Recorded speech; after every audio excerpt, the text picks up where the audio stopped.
오늘은 뼈아대 극장 시간입니다. 멘토링 프로젝트 후 1년 나는 어떻게 살고 있을까? 프로는 기복이 있으면 안 되고 힘들어도 안 되고 열정 없이도 해내야 돼요. 아마추어나 열정으로 토너먼트에서 버티는 겁니다, 여러분. 뼈독자 여러분 안녕하십니까? 뼈있는 음악말 대잔치 뼈아대 신박사입니다. 오늘 방송을 본격적으로 시작하기에 앞서서 어때요? 저희가 직접 만든 졸구 옷 멋지죠? 제가 이제 이게 되게 좋은 게 뭐냐면은 이 졸구라는 말은 아무도 몰라요. 뼈독자 여러분 빼고는 아무도 몰라요. 그래갖고 이걸 입고 다녀도 사람들이 잘 몰라요. 그러니까 관심 없는 사람들은 신경도 안 쓰고 친한 사람들만 졸구? 졸구 뭐지? 졸라 꾸준히 해 줄임말이야. 그렇구나. 그러면서 막 웃고 막 그래요. 아무튼 이게 만약에 제 가까운 지인 아니고 물어보지 않으면 아무도 모릅니다. 이건 우리만의 암호, 우리만의 신호입니다. 제가 이걸 만든 이유는 여러분의 환경 설정이 되기 위해서. 어때요? 여러분은 저를 맨날 거의 보잖아요? 그때 제가 딱, 여러분, 우린 어떤 정신으로 버티죠? 졸구 정신입니다. 버티는 건 존버고, 우린 어떤 정신으로 해내죠? 우린 졸구 정신으로 해냅니다. 졸구를 강조하기에, 제가, 맨투맨티도 제작 중이에요. 까만색이랑 회색으로. 그래서 저는 이 티셔츠를 앞으로 정말 자주 입고 다닐 겁니다. 그래서 여러분만 크크크크 하시면 됩니다. 오늘 어떤 이야기를 해볼 거냐면은, 오늘은 뼈아대 극장 시간입니다. 뼈아대 극장에서는 무슨 이야기를 하냐?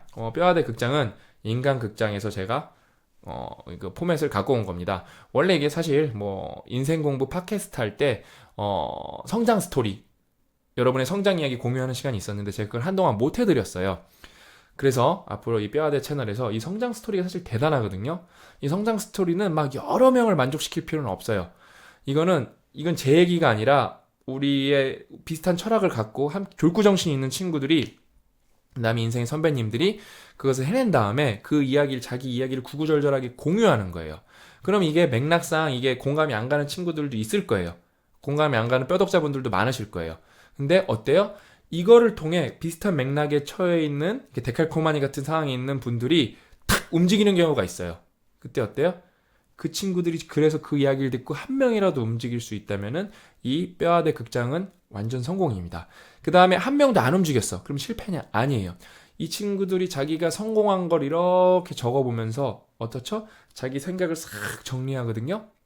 그러면은 그 친구들에게 엄청나게 도움이 됩니다. 반성하는 시간도 갖고. 그 다음에 그리고 뭐다? 이게 여러분 회사의 의사결정 과정과 좋은 겁니다. 뼈아대 극장에 이렇게 사연을 보내주셔서 채택된 분들, 왜냐면은 또 막 터무니없는 이야기 보내주시는 분도 생각보다 많거든요. 막 5줄만 보내주시는 분들도 많고. 근데 이렇게 좀 이렇게 구성력 있게 진짜 공들여서 자기의 성장 이야기를 보내주신 분들은, 제가 원래 고영성 작가님한테 허락받고 하려고 하다가 생각해보니까 저 혼자 좀 결정해도 되겠더라고요. 이 방송하면서 즉흥적으로 결정하는 건데, 제가 많이는 못 드리고 아직은 책 한 권 사서 읽으시라고 3만원 문화상품권 이메일로 보내드리도록 하겠습니다. 당첨된 분들만 제가 혹시 제가 까먹고 안 보내주면은, 박사님 왜 문화상품권 안 보내주세요 하고 꼭 다시 저를 리마인드 시켜주세요. 다시 상기시켜주시면은 제가 꼭 문화상품권 3만원이 웬만한 책은 다 사서 읽거든요. 그래서 원래 2만원 할래다가 좀 이렇게 하신 분들은 좀 급되는 책은 25,000원 3만원도 있으니까 웬만한 책은 한 권은 사서 읽으시라고 3만원 문화상품권 보내드리겠습니다. 영화도 2편 3편 이렇게 볼 수 있지 않나요? 좀 할인받고 하면은. 아무튼 그래서 오늘 뼈아대 극장 시간에는 아주 제가 좋아하는 친구 얘기를 한번 해볼까 합니다. 그리고 뼈아대 극장은 마치 라디오를 여러분이 듣는 것처럼 제가 마이크 립에다 쏙 붙여갖고 꿀목소리 버전으로 이 스크립트를 내리면서 진행하도록 하겠습니다. 한번 가보실까요? 마이크 세팅 좀 하고요. 이렇게 하고 읽으면은 조금 더 제 목소리가 좋은 게 아니라 가까이 읽어서 오디오 상태가 더 좋을 겁니다. 한숨 한번 쉬고 심호흡 한번 하고 읽겠습니다. 2017년 9월부터 10일 멘토링 프로젝트 2기 참여자의 회고. 이 친구는 이제 2기 멘토링 프로젝트 참여한 친구에 제가 되게 아끼는 친구인데, 제목이 멘토링 프로젝트 후 1년 나는 어떻게 살고 있을까? 이 수액이 쩔어요. 진짜 이 친구가 되게 똑똑한 친구. 여러분 이제 읽어보시면, 이 친구가 사실 변호사예요. 변호사인데 이제 군 복무 중인데 한번 진짜 제가 이거 공유한다고 얘기했거든요. 너무 진짜 구구절절해서 저도 기분이 좋았고, 저도 심지어 반성을 했어요. 이걸 읽으면서. 함께 우리 이윤수 군의 뼈아대 극장으로 들어가겠습니다. 시간이 참 빠르다. 2017년 9월에 신 박사님과 판교의 죽카페에서 처음 만났던 기억이 아직도 생생하다. 가로 열고 추억의 죽카페는 아쉽게도 사라졌다. 멘토링 프로젝트의 첫 만남 전날 밤에 첫 시간에 결혼식 축가 후에 이동해서 도착 시간이 조금 늦어질 수 있다는 메일을 보냈는데 비록 시간에 맞춰 도착했지만 박사님께서 여기 늦는다고 메일 보내신 분 있죠? 손 한번 들어보세요. 이래서 여러분은 안 되는 거예요. 라고 한바탕 시원하게 욕을 먹고 진땀을 흘렸던 기억이 난다. 제가 여러분 멘토링 프로젝트 또 시작을 할 건데 아마 근데 내년 3월 할 것 같아요. 장소를 저희가 이제 그것도 얘기할 거예요. 멘토링 프로젝트도 끝나고. 근데 아무튼 여러분 멘토링 프로젝트 뽑히면은 장난 아닙니다. 진짜 피똥 쌉니다. 힘들어갖고. 첫 시간부터 정신이 번쩍 들었던 탓일까? 이어진 2달의 시간 동안 정말 열심히 살면서 매주 토요일에 멘토링 프로젝트에 참여했던 것 같다. 이제는 매주는 하진 않아요. 격주로 해요. 제가 시간이 너무 안 돼갖고. 하지만 지금 중요한 것은 멘토링 프로젝트의 추억이 아니다. 멘토링 프로젝트 1년이 지난 지금 나는 과연 어떻게 살고 있을까? 멘토링 프로젝트 이전에 나태했던 때로 돌아간 삶을 살고 있는가? 아니면 그때의 경험을 바탕으로 더 성장한 삶을 살고 있는가? 아래에서는 지난 1년을 돌이켜보며 신 박사님이 강조하셨던 몇 가지 키워드 위주로 한번 이야기를 나눠보려고 한다. 이 친구가 글을 진짜 잘 써. 이 친구 저보다 더 똑똑해요, 사실요. 1. 몰입, 집중력. 멘토링 프로젝트 당시 신 박사님이 직접 몰입이라는 키워드를 많이 말하시는 않았다. 하지만 데일리 리포트에서 시간을 효율적으로 보낸 부분을 빨간색 동그라미로 표시하도록 한 것 자체가 몰입에 대한 중요성을 강조한 부분이다. 데일리 리포트를 쓰는 것의 끝판왕 미션은 당시의 모든 참여자가 달성하기 힘들었던 완벽한 하루 보내기였다. 이거 뼈아대에도 책에도 내용 있죠. 이거 장난 아니에요. 여러분 완벽한 하루 하면은 온몸이 몸살이 날 정도로 힘들어요. 이것은 여긴가? 이것은 하루의 모든 시간에 파란색 계획대로 사용하지 못했거나 집중하지 못한 시간 없이 보내는 것이다. 신 박사님 스스로가 꾸준히 몰입하는 시간을 확보함으로써 임계점을 넘는 경험을 해보셨고 또 그 중요성을 아셨기에 이런 미션을 주셨던 것 같다.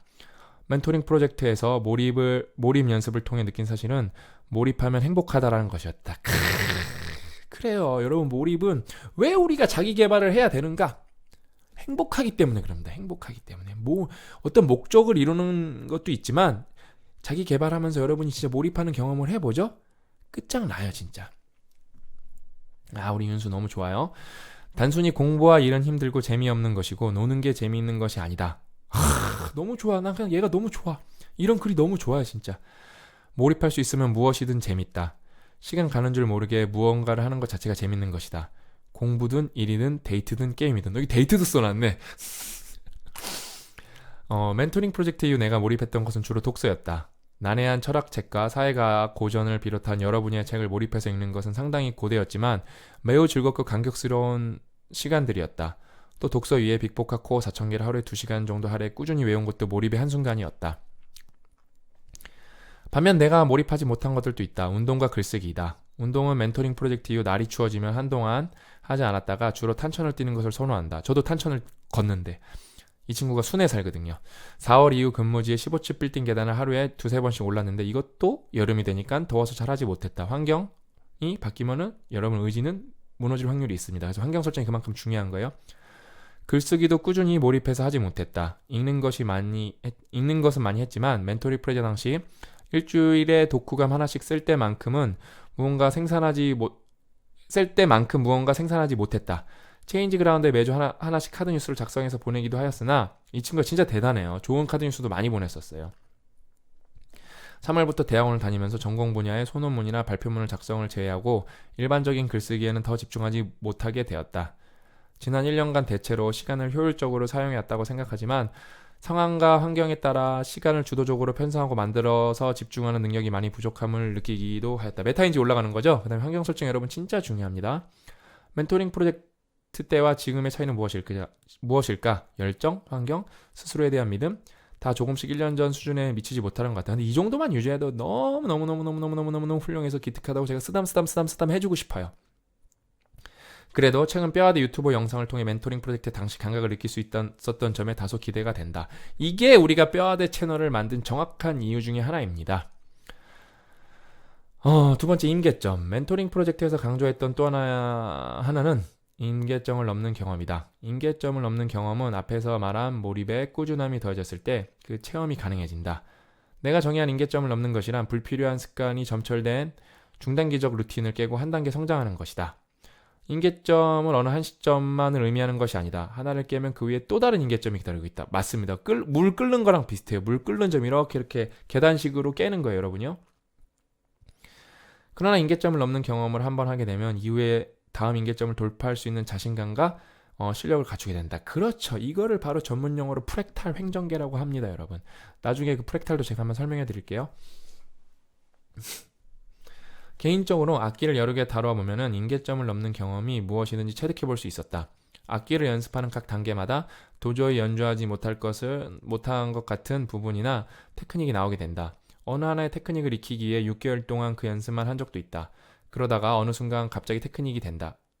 정말 연습하는 기간 내내 하나도 되지 않다가 갑자기 연주 가능해지는 때가 온다. 실력이 30도의 기울기 직선처럼 상승하는 것이 아니라 계단식 그래프처럼 상승하는 것 같았다. 정확하게 또 언급해줬네요, 우리 윤수. 그렇게 한번 임계점을 넘으면 연습을 오래 쉬어도 조금만 연습을 하면 몸이 기억해 그 연주가 가능해진다. 임계점을 넘으면 여러분 습관이 되고, 습관이 되면 여러분 의식하지 않아도 그렇게 행동하게 됩니다. 멘토링 프로젝트 이후 임계점을 넘는 경험은 역시 독서였다. 니체나 막스 베버 등의 책을 읽고 어렴풋이나 이해하는 것 자체가 임계점을 넘는 짜릿한 경험이었다. 이 친구가 고전 철학을 되게 좋아해요. 잘 이해되지 않는 부분을 포기하지 않고 음미하며 읽다가 어느 순간 전구의 빛이 들어오듯 이해가 되는 순간이 있다. 한 가지 깨달은 점은 배경 지식, 특히 흐름에 대한 지식이 임계점을 넘는 데 많이 도움을 준다는 것이다. 이거의 넘사벽이 고영성 작가님이에요. 배경 지식이 어마무시하기 때문에 여러분 속독이 엄청 빨리 되는 거예요. 배경 지식이나 흐름을 모르면 아무리 혼자 이리저리 생각해 보아도 숲을 보기가 힘들기 때문에 어느 순간 벽에 부딪힐 때가 많다. 그럴 때는 조금 돌아가는 것 같더라도 거시적인 시각에서 출발해서 하나하나 범위를 좁혀가면서 시도해 보는 것이 유익한 것 같다는 생각을 하였다. 디테일.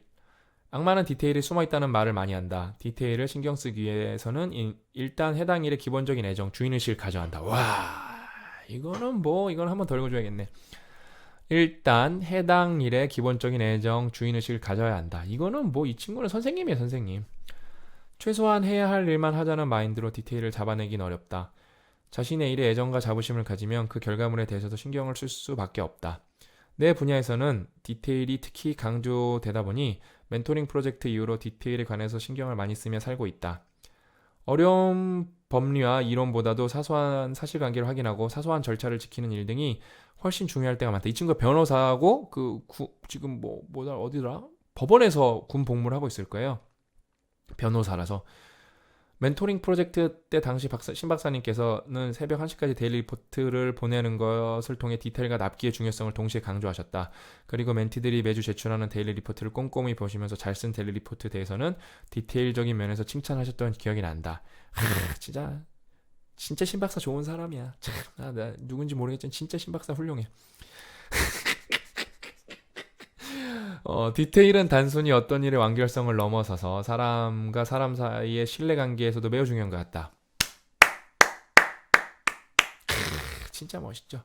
그래서 우리나라 제품들이 여러분 그 명품이 못 되는 것 중에 하나가 디테일이 약해서 그래요. 그러니까 저신뢰의 제품이 되는 거예요. 그러니까 똑같은 자동차에도 독일산이 돈을 훨씬 많이 받을 수밖에 없습니다. 디테일이 약하면 상대방이 상사나 거래 상대방의 신뢰를 얻지 못하고 여러 번 수정을 거쳐야 하기 때문에 일의 진행 속도가 늦어지게 된다. 그리고 한 번 실수하는 디테일은 다시 실수할 확률이 높기 때문에 이를 의식하고 고치지 않으면 실수가 여러 번 반복되어서 신뢰는 당연히 더 떨어질 수밖에 없다. 그렇다면 디테일을 실수로 고치기 위해서 유용한 방법은 무엇이 있을까? 개인적으로는 여러 디테일의 문제는 매뉴얼로 커버가 가능하다. 프로세스 정립. 여기서 말하는 매뉴얼은 스스로의 문제의식과 피드백을 통해 자신이 능동적으로 작성한 매뉴얼을 말한다. 이 친구 진짜 훌륭해. 기특해. 내가 주로 지적받고 실수하는 것들, 피드백을 받는 것들은 그때그때 메모하고 일을 처리하는 가운데 중간중간 살펴보는 것이 큰 도움이 된다. 나도 상사가 한번 지적한 것은 다신 실수하지 말자는 마인드로 메모를 철저히 하고 꾸준히 상기하고 노력한다. 그 다음에 납기. 납기는 단순히 시간을 맞추는 것이 아니다. 사회초년생들이 보여줄 수 있는 거의 유일한 퍼포먼스이다. 어느 정도 이것도 되게 멋있네. 사회초년생이 보여줄 수 있는 거의 유일한 퍼포먼스이다. 윤수 멋있네. 어느 정도 수준, 가루하고 완벽한 수준이 아닌 결과물을 도출해내는 것이 기본기라고 가정하였을 때 기한 내에 그것을 마친다는 것은 또 다른 얘기이다. 처음부터 완벽한 결과물을 만들어낼 수는 없다. 완벽을 기하다가 시간만 끌기 쉽다. 그리고 사회에서는 그 누구도 우리에게 여유로운 시간을 허락하지 않는다. 사회는 정글이죠. 예? 전쟁터고 납기를 지켜서 신속하게 결과물을 만들고, 그러니까 여러분 왜 정글이라고 했어요? 여러분이 도망갈 시간을 기다리지 않아요. 정글에서 뭐죠? 상위 포식자가 여러분이 빨리 안 도망가고 잡아먹어요. 그 다음에 여러분이 상위 포식자예요. 여러분이 빨리 안 잡아먹으면 여러분 못 잡아먹어요. 그럼 굶어 죽는 거예요. 그게 여러분 정글이고 세상입니다. 어디까지 읽었죠? 납기를 지켜서 신속하게 결과물을 만들고 피드백을 받아 수정하는 작업은 여러 번 반복하는 것이 실력 향상에 있어서 가장 효율적인 학습 방법이지 않을까? 신 박사님도 멘토링 프로젝트 당시 데일리 리포트와 독후감을 제 시간에 제출하는 것을 매우 중요하게 생각했다. 뭐 납기는 생명이죠, 저한테. 그렇다면 나는 납기를 잘 지키는 사람인가? 지난 1년을 놓고 보았을 때는 나는 대체로 납기를 잘 지키는 사람이었던 것 같아. 사실 멘토링 프로젝트를 하기 전부터 납기를 매우 신경 썼기 때문에 멘토링 프로젝트 새로이 그 중요성을 더 깨닫게 된 것은 아니다. 그렇지만 신 박사님도 납기의 중요성을 얘기하셨을 때 다시금 공감하고 그 중요성에 놀랐던 기억이 난다. 꿈을 가져라, 열정을 가져라 등의 조언을 많이 받지만 기한을 잘 지키라는 조언은 흔치 않았기 때문이었을 것이다. 열정이랑 꿈은 당연히 다 알아서 갖는 거죠. 그 다음에 그거를 지켜내는 강론이 중요한 거죠. 그런 조언을 하는 사람이 흔치 않죠. 우리 뼈에 대해서 뼈 맞아가면서 지키는 거죠, 그런 건. 사실 내가 납기를 매우 신경 쓰게 된 계기가 있다. 2012년에 로우스쿨 입학 일정을 제대로 파악하지 못해서 원서를 내지 못했던 것이다. 물론 2012년에 제대로 준비해서 입학할 생각이 없었기 때문에 반의도적으로 입시 일정을 무관심했던 것도 사실이다. 미필적 고의 같은 거군요. 그렇지만 아예 일정을 몰라서 원서를 냈냐는 아버지 전화를 받고 못 냈다고 말하며 매우 죄송했던 순간은 다시 생각해도 식은땀이 난다. 그때 아버지가 당황스러움에 침묵하시는 1분가량의 시간이 매우 길게 느껴졌다. 나는 이 한 줄 읽는데도 길게 느껴지네, 그게. 이 일을 계기로 일정을 체크하고 준수하는 것에 더욱 신경 쓰게 된 것 같다. 그래서 멘토링 프로젝트 당시에도 데일리 리포트와 독후감을 보내는 시간을 한 번도 어기지 않았고, 윤순 그랬구나. 책 4권을 묶어서 독후감을 쓸 때는 밤을 새워서 쓰고 보내드렸던 기억이 나. 맞아, 이 친구가 엄청 대단한 독후감을 보내준 게 책 4권을 묶어서 독후감을 진짜 완전 책을 하나 써서 보내줬어요. 납기를 지키는 것은 상대방의 시정을 얻는 데도 있어서도 중요하지만 나의 일의 퀄리티에 있어서도 중요하다는 점을 마지막으로 강조하고 싶다. 많은 사람들은 시간을 충분히 가지고 공을 공들여 완벽하게 해야 퀄리티가 좋아진다고 생각하지만 개인적으로는 그렇게 생각하지 않는다. 개인적인 경험에 기초한 것이지만 데드라인을 설정해서 몰입해서 할 때가 훨씬 좋은 결과가 나온다는 것을 많이 얘기합니다. 저랑 고 작가님도 많이 얘기했죠? 그 기간에 단기간이어도 말이다. 지도 교수님께 학술 논문을 실어도 되겠다는 평을 들은 중간고사 대체 레포트. 신 박사님이 칭찬해 주신 27페이지짜리 독후감. 이 친구가 독후감을 27페이지짜리라 보냈었어. 집중해서 쓰는 기간은 3일 정도였던 것 같다. 반면에 2주의 시간은 걸쳐 쓴 글들 중에 나무에게 미안한 글도 여러 있다. 이거 개그예요. 나무에게 미안하다고, 여러분. 종이 써서 미안하다고. 근데 이 친구 그건데 뭐지? 컴퓨터로 썼을 텐데 전기한테 미안해 되지 않나? 알았어요. 열정과 꾸준함. 1년 전 멘토링 프로젝트 당시에 인생에서 제일 열정이 넘쳤을 때였던 것 같다. 그의 변호사 시험에 합격하고 법무관으로, 이 법무관이라 그러는 거구나, 임명되어 1순위로 지망하는 임지인 서울 고등검찰청에 부임하는 등 의욕이 충만한 환경일 수밖에 없었다. 그리고 멘토링 프로젝트에도 선정된 것 자체로도 열심히 살아야겠다는 동기부여가 뿜뿜했었다. 1년이 지난 지금 매주 멘티들에 대한 맞춤 강의를 들으며 의욕을 다질 때만큼 뜨거운 열정으로 살아가지는 못하고 있다. 그때 열정을 90이라고 한다면 이 자식이 왜 그때를 100으로 안 하는 거야? 지금은 대략적으로 70에서 80 수준. 대단하네. 그래도 다 있는데 사실. 그래도 다 여러분 멘토링 프로젝트 한 친구 중에 한 60% 이상은 되게 지금도 열심히 제대로 알차게 살아갑니다. 그래서 제가 멘토링 프로젝트를 포기를 못하는 거예요. 그러나 살짝 무력감이 들 때는 가끔 광화문에서 신 박사님 강연을 들으면 다시 소생하는 느낌을 들어 매우 좋았다. 이 친구 그때 광화문 강연 졸업 선물 특별 강연을 왔었더라고요. 최근에는 뼈아대 유튜브 영상에 그 역할을 한다. 아주 너무 좋아, 우리 윤수. 항상 교보 문고 타워 문을 나서서 버스를 타러 가는 길에 발걸음이 가볍고 활기찼던 기억이 난다. 이외에도 호기심 있는 이 친구가 교보 문고 강연을 많이 왔었구나. 이에도 호기심 있는 연구 주제를 발견하거나 내가 공헌할 수 있는 무언가를 찾거나 누구에게나 인정이나 칭찬을 받으면 다시금 열정을 불사르게 되었던 것 같다. 요걸 좀 맞추면 좋겠다. 어떻게 해야 돼? 이렇게 하면 돼. 한편 열정을 성장을 향한 매우 좋은 재료라고 생각하지만 너무 열정에 집착하고 의식하는 것도 좋지 않은 것 같다는 생각을 하였다.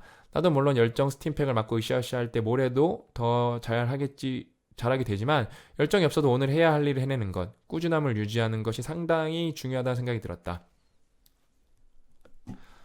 졸꾸죠, 졸꾸. 졸꾸 정신입니다. 주식시장에서 가장 큰 악재는 불안정성이란 말이 있는데 사람도 마찬가지인 것 같다. 어떤 사람의 퍼포먼스가 열정의 유무에 따라 들쑥날쑥하면 일을 맡기는 사람의 입장에서는 예측이 잘 되지 않아 다음번에 일을 맡길 때 주저하게 될 수도 있다. 내가 의사결정권자여도 중요한 일을 기복 있는 사람에게는 맡기지 않을 것 같다. 띵동! 100점. 나에 대한 타인의 예측 안정성을 확보하기 위해서 열정 없이도 열정이 있을 때 하는 것에 근접하게 일을 처리하는 실력이 필요하다. 이걸 두 글자로 뭐라고 하냐면 프로라고 합니다. 프로는 기복이 있으면 안 되고 힘들어도 안 되고 열정 없이도 해내야 돼요. 아마추어나 열정으로 토너먼트에서 버티는 겁니다, 여러분. 또 어디까지 읽었지? 그럴 때는 그저 이악 물고 하는 수밖에 없지 않을까? 졸꾸! 그렇게 일을 잘 처리하면 소소한 성공의 결과로 다시 열정이 생기기도 쉬울 것이다. 그리고 열정이 넘칠 땐 무엇이든 할 수 있을 것 같기 때문에 자신의 능력을 객관적으로 보지 못할 수도 있다. 메타인지가 높지 않으면 열정이 넘칠 때 이런저런 일을 벌였다가 열정이 사그라들었을 때 꾸역꾸역 일을 마무리하느라 고생할 수도 있다. 이런저런 생각을 해보면서 열정만 있으면 성장하기 어렵다는 결론에 이르렀다. 열정의 훌륭한 파트너가 될 수 있을 만큼 꾸준함이 필요하다. 꾸준함이 있으면 열정의 유무에 따라 생기는 실력의 기복을 줄일 수 있을 것이다. 멘토링 프로젝트 때 배웠던 것 중에 꾸준함을 기를 수 있는 최고의 방법이 있다. 바로 데일리 리포트를 작성하는 것이다. 그래서 여러분 저희가 이 방송이 언제 나갈지 모르겠는데 12월 달에 그 두근두근을 완벽하게 업그레이드해서 진짜 이제는 그건 사실 두근두근은 많은 대중한테 읽혔으면 좋았을 법한 책이지만 그러면서 기록도 남겼으면 좋았을 법한 책이지만 저희가 완전 데일리 리포트로 완전 초특급 퀄리티로 저희가 데일리 리포트를 폴라리스라고 다시 만들어서 출간이 됩니다. 완전 초고급이고요. 이거는 진짜 대중용은 아니고 바뀌고 싶은 사람만 진짜 이제 각 잡고 쓰는 데일리 리포트 책을 저희가 만듭니다. 기대하셔도 좋습니다. 매일의 삶을 기록하고 피드백을 하면 자신의 메타인지가 높아지기 때문에 자신의 가용시간, 이게 중요합니다. 가용시간 확보가 자신의 몰입도, 자신의 노력에 대해 파악할 수 있게 되고 이러한 정보는 스스로가 꾸준히 노력할 수 있게 해주는 큰 연료가 된다. 그리고 개인적으로는 귀찮음을 최대의 적으로 여기려고 한다. 최근 재판을 진행하면서 기일 변경 신청을 해야 하는 일이 있었다. 기일 변경 신청을 하려면 통상 상대방의 대리인의 동의를 서면으로 받아서 제출한다. 이를 위해서는 기일 변경 신청서를 상대방에게 팩스로 보내는 등 다소 귀찮은 절차가 필요하다.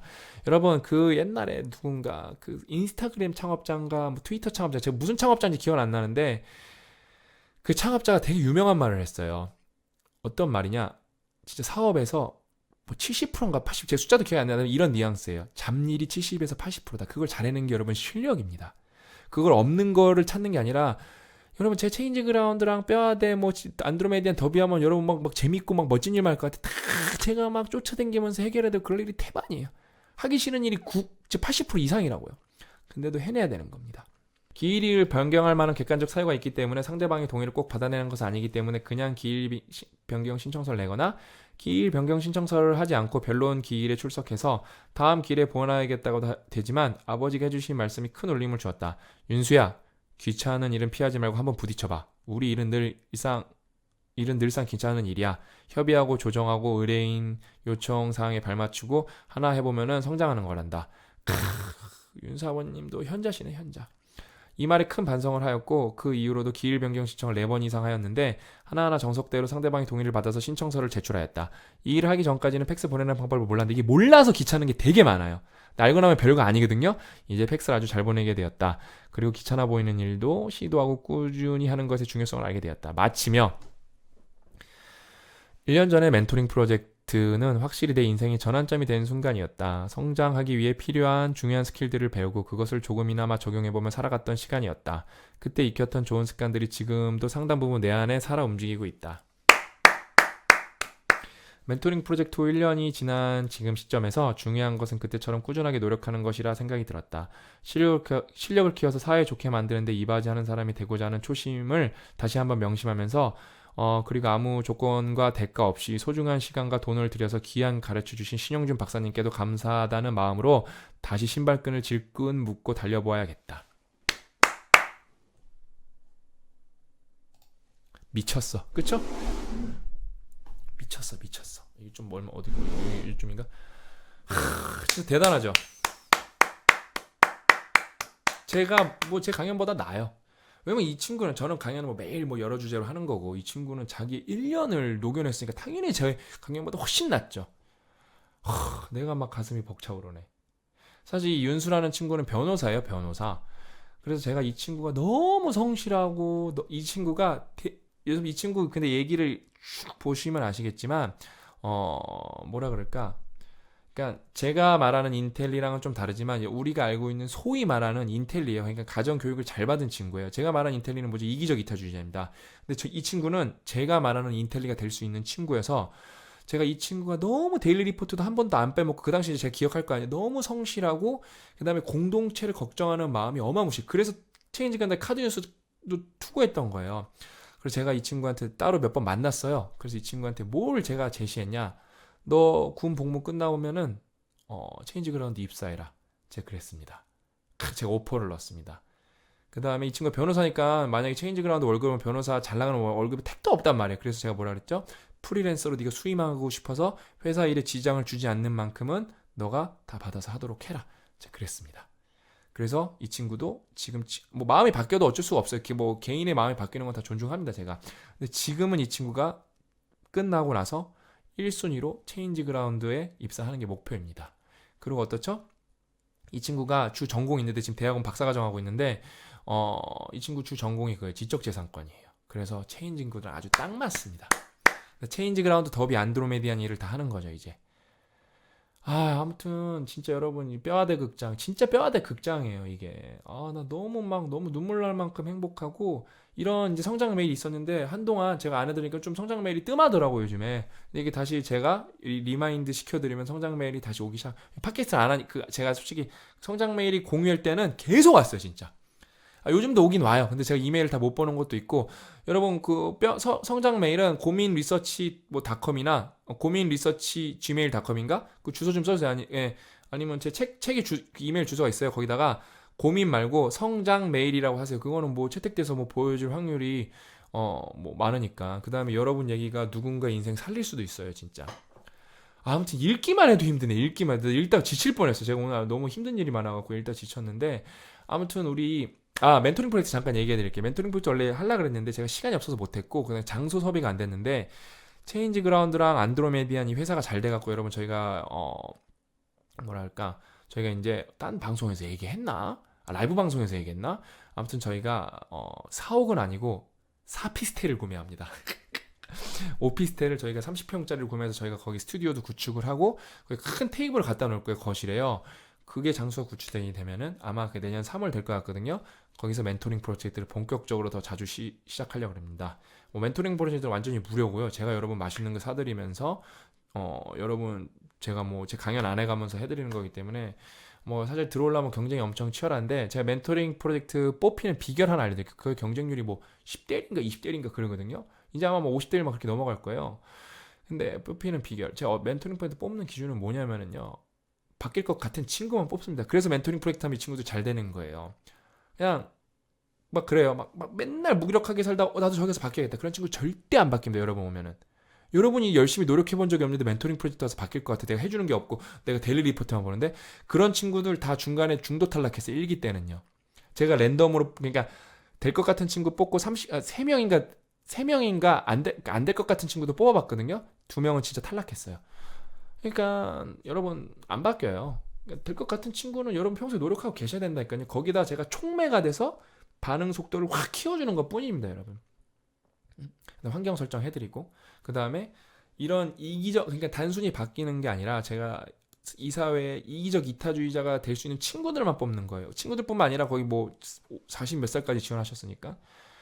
아무튼 멘토링 프로젝트는 그렇게 진행할 거고요. 저희는 여러분 이 뼈아대 진짜 뭐 따봉이나 받자고 하는 방송은 전혀 아니고요. 저희는 어떤 커뮤니티를 만들게 하고 공동체를 만들고 오프라인에서 뭔가 진짜 이렇게 뭔가 일어나게 하는 게 저희의 목표입니다. 따봉이나 받자고 하면 할 거 더 많죠. 뭐 널렸죠. 게임해도 되는. 여러분 절대 까먹지 마세요. 고 작가님 와우인가 뭔가 뭐 워크래프트인가 그 세계 머디 서버 2등 출신이에요. 저도 게임돌이었어. 제 친구들 다 저도 게임 얼마나 좋아하는데 우리도 게임 맘먹고 하면 해요 우리도요. 예? 근데 저희도 나중에 게임 할 거라니까요. 게임 잘하시는 방송분들 많잖아요. 그분 그걸 보실 분들은 보시고 우리 거는 뭐죠? 그러니까 내가 이 유튜브라는 채널을 통해서 그다음에 이 뼈아대랑 커뮤니티에서 발전하겠다. 그럼 우리 채널이 최고죠. 넘버 원이죠. 뭐 비교 대상 왜냐면은 딴 데는 채널이 있어요. 자기 개발 채널이 있는데 솔직히 뭐 퀄리티로는 뭐 어림도 없고 저희한테 그거죠. 그 목적이 달라요. 목적. 거기는 이제 채널 수익이 거의 대부분이 목적이고 근데 본인들 강연하는 게 목적이고 우리는 뭐죠? 커뮤니티 구축이 목적이에요. 왜냐면 그래서 딴 데는 오프라인 행사 거의 없어요. 찾아보세요. 오프라인 행사가 얼마나 있나요, 여러분이? 예? 없다니까요. 우리만 있어요. 왜? 이 돈이 엄청 드는 일이거든요. 예? 시간도 엄청 들고 우리 직원이 몇 명이 투입이 되는데 이거 하는데 근데 우리는 어떻게 한다? 뼈독자가 있기 때문에 우리 뼈독자 여러분들이 있기 때문에 어떤 정신으로 졸구 정신으로 우리는 해낸답니다. 아셨죠? 그러니까 저희 믿으시고 우리 분들 여러분 믿고 있어요. 우리 함께 서로를 믿어가면서 꼭 원하는 거 이뤄냅시다. 그래서 행복하게 살아봅시다. 그 다음에 그렇게 개인의 성취를 이룬다면 뭘 생각해야 되죠? 공동체, 커뮤니티, 국가, 그 다음에 지구, 시야를 넓혀, 그 다음에 우주까지 한번 생각해 봤으면 좋겠습니다. 오늘 뼈아대 극장 여기서 마치고 다음 뼈아대 극장에서 또 좋은 이야기로 여러분을 찾아뵙도록 하겠습니다. 뼈아대 극장에 좋은 이야기를 보내주신 우리 이윤수 군에게 다시 한번 진심으로 감사의 말씀을 드립니다. 자, 오늘 뼈아대 방송 여기서 마칩니다. 끝까지 시청해주셔서 감사합니다.